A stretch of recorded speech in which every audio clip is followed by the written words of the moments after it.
Hello everyone, welcome to my channel SAP Agile Learners.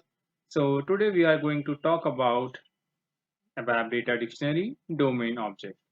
So I hope that you have seen my previous videos. If not, please check the link in the video description or press the top right icon, which will explain you the concept of SAP ABAP Data Dictionary. And if you have not yet subscribed to my channel, please do subscribe for my upcoming videos. Now let's get started. So in previous video, we learned about ABAP Data Dictionary. So we will be discussing today domain, and which you already know that it is describes the technical characteristic of a table field, it specifies a value range, it is reusable, and a domain is assigned to a data element as well. So let's see it in practical. So let's go to the transaction SE11. So and select the domain. So before we will be discussing like database table and the data element. So I would like to start from domain as well, as it will be the base for creating a data element, and then that data element will be used in the database table. So let's try to create a domain. So first of all, for learning purpose, I will be giving it the naming convention as like ZDOM underscore. For example, name we are taking, right? Otherwise, you can follow the naming convention as per your organization or company. So, for example, we are taking Jed and Dom underscore name.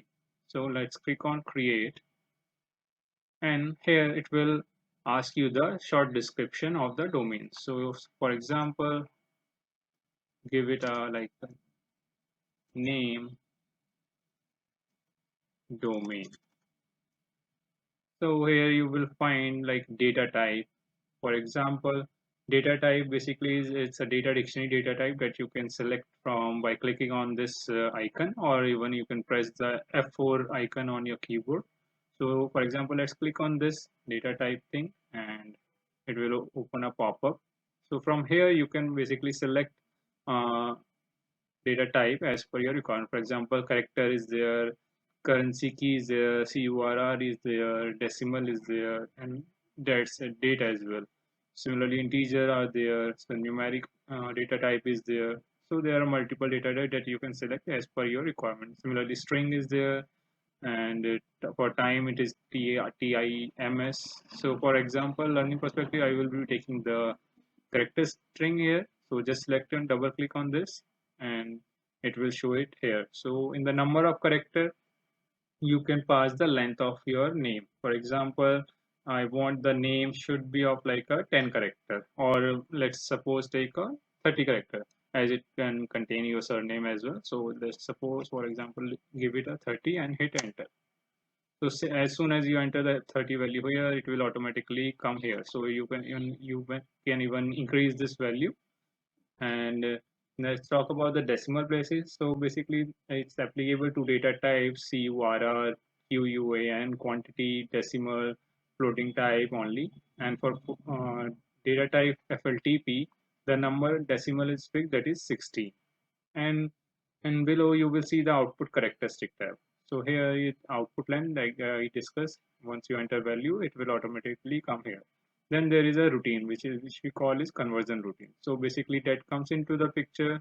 For example, you have an employee number which on the display it looks like a 76542, but internally it will be saving with some initial zeros like leading zeros. For example, triple zero, then 72965. So to handle that thing, we basically create some conversion routine so that you can get the values without zeros and with zeros. So in that way, we use this conversion routine thing that we will be discussing in our upcoming videos. And next is your sign. So sign is used for numeric fields only.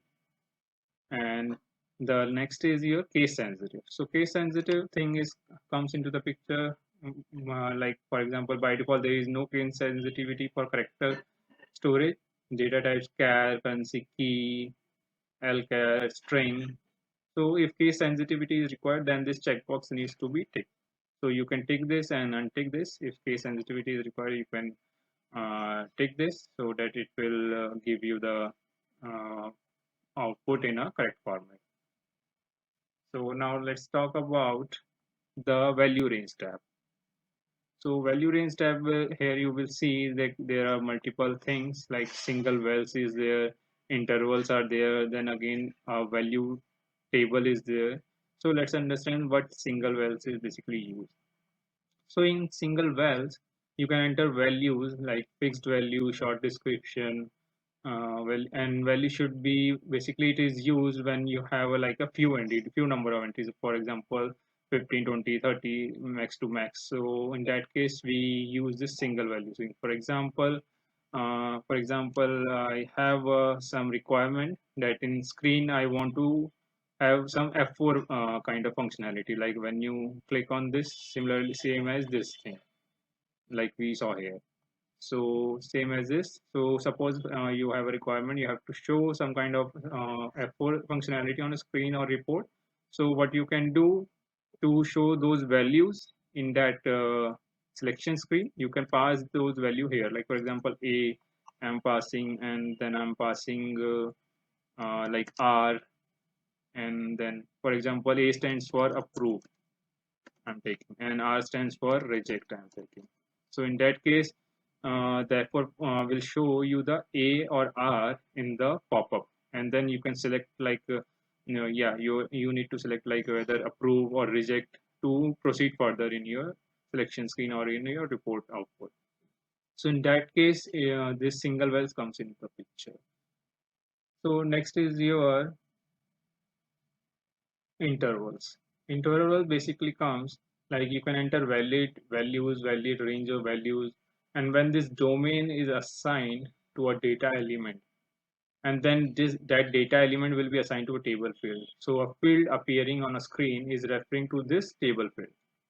The values which can be entered for the field will have to be in a range of values entered here. For example, I'm passing some values like 1, and then I'm passing here some 500 something. So that way you can pass a value here, and then when you will be creating a program in your report selection screen, so at that time validation will be take place. So let's see what next we have in this. So when a field associated will with this domain will appear on screen, so automatically checks the entered value, and values outside the range will trigger the error condition. So if in your report if you are passing some value like 501, then it will throw you an error on the selection screen itself. So for example, we have entered only one range. Similarly, you can pass the multiple range here, and then below you we are seeing like a value table here. So value table basically comes into the picture. It is as well the same feature like F4 functionality. So it basically is this table field is to be made into foreign key field through a foreign key relationship.